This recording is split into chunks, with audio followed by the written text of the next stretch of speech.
Thessaloniki, a historical city of great heritage. Located across Mount Olympus in Greece, founded in 315 BC and named after Princess Thessaloniki of Macedon, the sister of Alexander the Great. Thanks to its location at the northwest corner of the Aegean Sea, Thessaloniki became a multi-ethnic metropolis. Greeks, Romans, Ottoman Turks, Slavs, and Jews passed through the centuries, leaving their mark on the city's culture and its architectural style.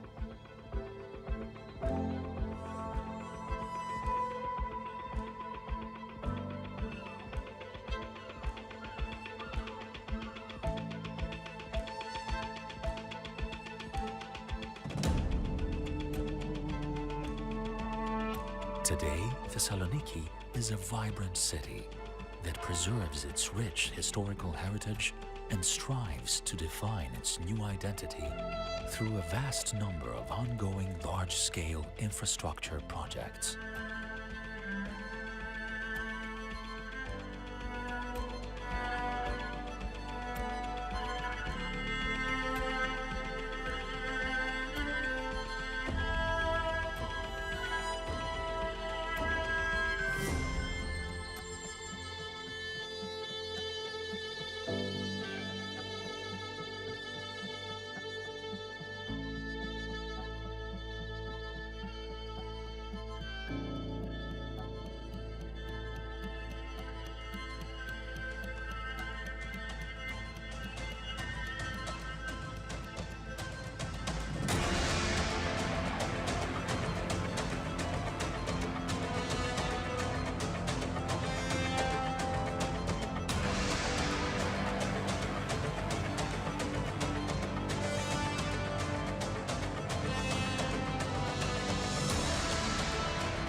The western side of the city, that includes the second most important commercial port in Greece, remains misused. But there is hope. The international ideas competition Arxellence 2, aiming to create a new central business district, the new skyline of Thessaloniki. Just next to the sea, water and land seek for an innovative architectural design characterized by high energy efficiency. We are in search of groundbreaking ideas that will redefine the west gate of the city in order to welcome its citizens and entrepreneurs. Evolution by bridging technology to architecture. This is Arxellence.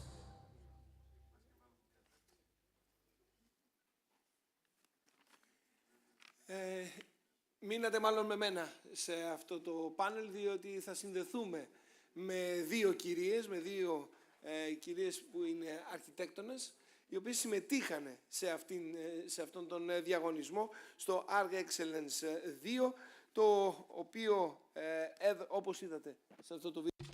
So I think you're stuck with me in this panel because we have two ladies connected online who participated in the Arxellence competition, an effort to try and create a new space in the western part of the city. And I would like to welcome with this opportunity Mrs. Sofia Nikolaidou and Mrs. Angeliki Dziva, who worked together and put forward and won the second award in this competition.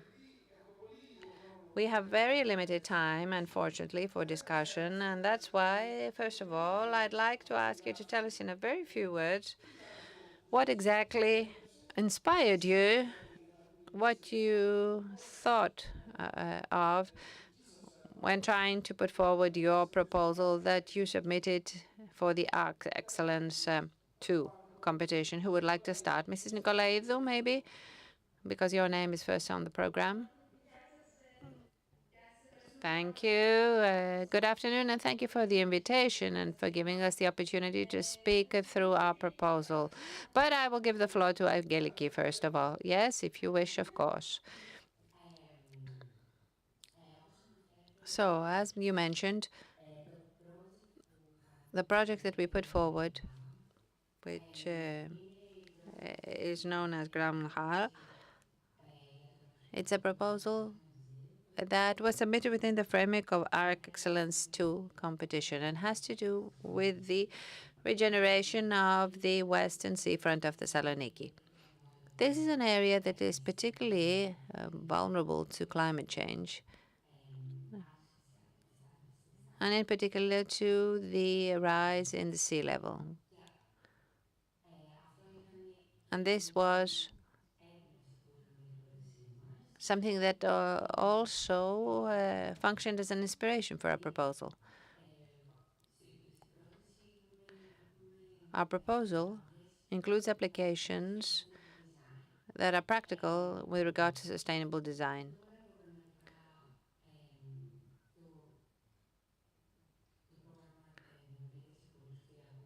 The program involves a large number of structures, which include private use, such as buildings for offices, for open use, and open spaces for the public, as well as museums and environmental information center, recreation areas, play areas, sports areas. Also, a large part of the competition and of the idea that we presented had to do with reactivating the local historical buildings and to create spaces for culture, exhibitions, workshops, food stores, and also the proposal included a suggestion to connect the area with the waterfront and the existing cycle and transport network, and with the Holocaust Museum as well. And why did you choose this design, this shape? We see that the buildings follow the triangular logic of construction. What led you to decide on this shape? The source of inspiration was the area itself, because in the past, this was a landmark and a recreation area for the people of Thessaloniki, an area that was very green, with beaches that were used by citizens, and even the Bertinar water park.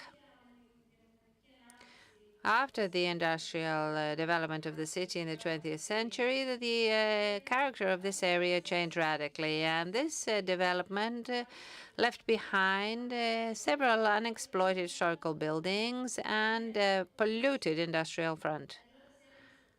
So, using as a source of inspiration the history of the area and the natural landscapes of Greece, our goal was to create a modern Bertinar park, a green area that is not only a park, but also encompasses the principles of bioclimatic planning and anti-flood building, so that we achieve harmonious coexistence of architectural landscape structures and offers a multidimensional experience to people. We want to create a hybrid between architecture and the natural area, and that's why these buildings do not have corners, angles, and they basically become one with the surrounding space.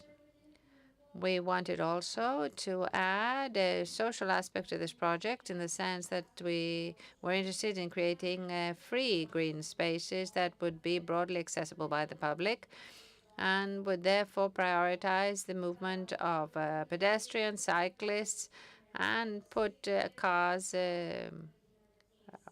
low down on its priorities, thus promoting human mobility, participation, and accessibility to public spaces, which is something that modern cities greatly desire. So, in this way, you believe that you will be able to attract people to visit this space, or do you think they would see it as a completely separate part of the city? What characteristics of this area would attract them to visit?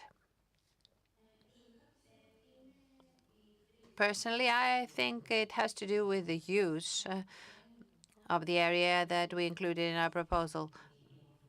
I don't really believe that the morphology of this proposal would play a role in whether visitors would come to this area.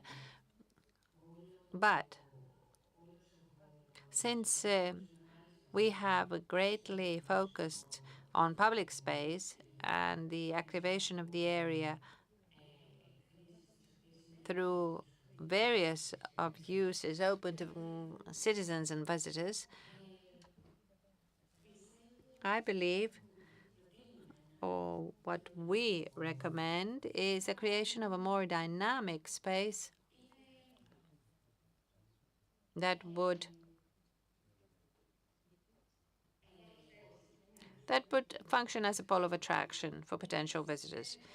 And something more that is very important to note is the fact that although the morphology is specific, it also has to do with the fact that we broke down this program into a large number of buildings and structures so that we would not be building, for example, high, tall skyscrapers. In the brief for this competition, there were specific ideas about what this new project would entail, a new business center, etc., such as an office building. But through our approach, we tried to break this down into smaller volumes so that the stylistic scale was lower and buildings would not be taller than any of the neighboring buildings and would be accommodated in a harmonious manner. Also, we wanted to create various pathways in order to create this area with a cycle route of the region and the waterfront, and with a new museum that is going to be built to the northeast of this plot. In this way, we basically invite people to enter the complex. What do you think are the possibilities of something like this actually being built? We believe that such solutions, although there are solutions that also focus on climate change, are up to date, but are not utopian also, because there are projects abroad which are currently in progress and are being built of this kind. For example, in 2012, when there was this Sandy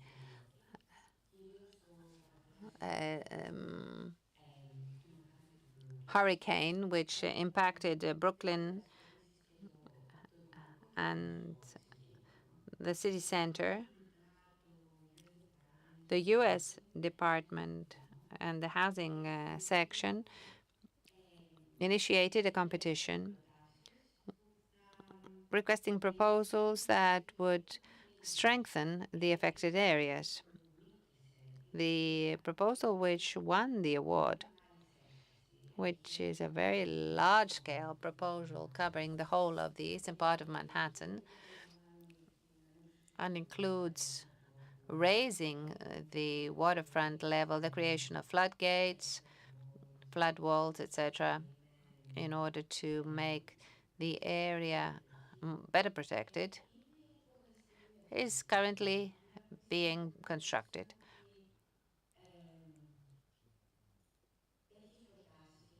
We believe that such proposals and such solutions can be implemented, of course, but They require the establishment of groups involving various specialization and also the support of the local authorities and the state as well.